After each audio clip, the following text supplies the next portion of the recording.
Hello friends, मैं हूँ संयुक्ता और आज मैं आपको लेकर चल रही हूँ एक ऐसे सफ़र पर जहाँ प्रकृति, आस्था और इतिहास एक साथ देखने को मिलेगी।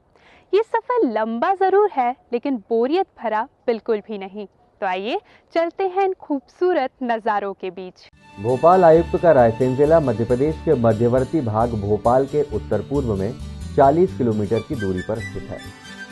यहाँ पहुंचने वाले रास्ते के दोनों ओर जंगलों को देखना बेहद सुखद है। रास्ते के नजारों को अपनी नजरों में भरते हुए जैसे ही हम रायसेन शहर के मुहाने पहुंचते हैं, वैसे ही माहौल कुछ रूहानी हो जाता है और लोगों के सिर सजदे के लिए झुकते देखे जा सकते हैं। दरअसल हम अब हजरत पीर फतेहुल्लाह शाह रहमतुल्लाह के दर पर आ पहुंचे हैं। शहंशाह मालवा की खिदमत में सलाम पेश करने के बाद हम रायसेन शहर की तरफ बढ़ते हैं। मध्य भारत के इस ऐतिहासिक शहर का मुख्य आकर्षण है यहाँ का किला, जो शहर के बीचों बीच खड़ा है, या यूं कहें कि इसके इर्द गिर्द कालांतर में शहर बसता चला गया।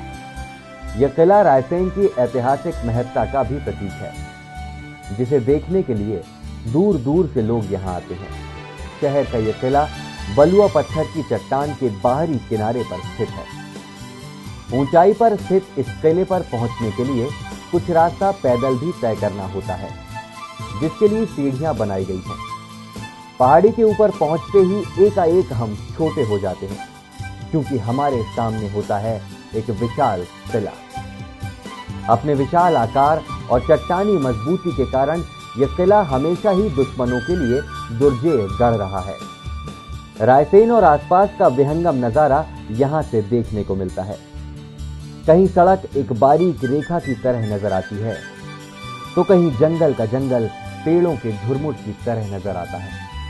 चलिए फिलहाल दाखिल होते हैं किले के अंदर, जिसके लिए हम इस विशाल शाही दरवाजे से होकर गुजरते हैं।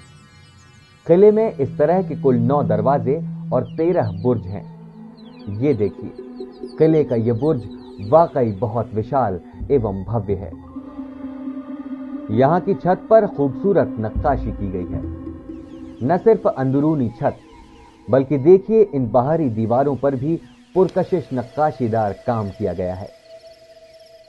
वैसे बात नक्काशी की निकली है तो इस दरवाजे को देखिए भला, भाई वाकई प्राचीन कलाओं और कारीगरों का कोई जवाब नहीं। वैसे इस किले में एक मस्जिद और शाला सहित अनेक भवनों के भग्नावशेष मौजूद हैं। इसके अलावा यहाँ हिंदू शासकों द्वारा निर्मित 3 महल हैं, जिन्हें स्थानीय रूप से बादल महल, राजा रोहिणी का महल एवं अत्तरदार का महल कहा जाता है। इस विशाल किले में 4 तालाब और कुल 48 कुएं थे। जैसे ये कुआं देखिए, इस सकरे कुएंनुमा जल स्रोत का पानी कभी सूखता नहीं है। वर्षा का जल छत से होकर हमेशा यहाँ जमीन के नीचे पहुंचता रहा है। इसका मतलब यह हुआ कि उस जमाने में भी वर्षा जल के संग्रहण का अच्छा खासा इंतजाम किया गया था और यहाँ आने वाले सैलानी अक्सर इसी के पानी से अपनी प्यास बुझाते हैं। इसके साथ ही किले में मौजूद इस जल संरचना को बनाते वक्त जो पत्थर निकले, उन्हें ही किला निर्माण की प्रक्रिया में इस्तेमाल किया गया। किले में एक शिव मंदिर भी मौजूद है, जहां अक्सर श्रद्धालु आते हैं और भजन कीर्तन कर अपनी श्रद्धा का परिचय देते हैं। देश की गंगा जमनी तहजीब के प्रतीक इस किले की हर एक चीज नायाब है। हर स्मारक, हर दरो दीवार लाजवाब है।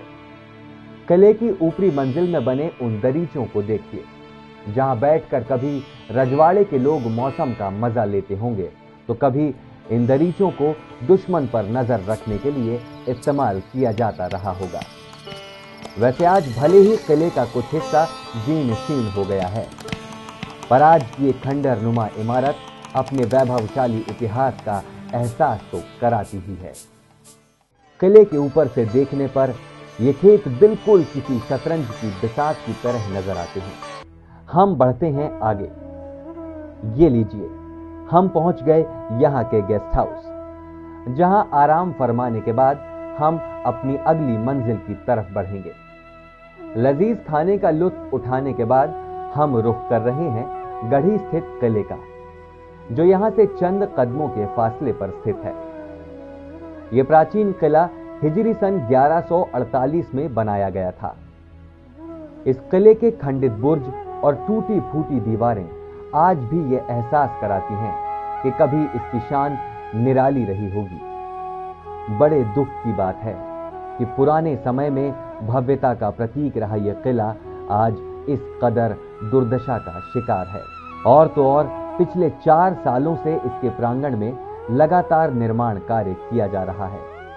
अच्छा होता जो समय रहते इसके संरक्षण की कोशिश की जाती, ताकि इतिहास की ये धरोहर बनकर अमूल्य थाती हमारे पास रह पाती।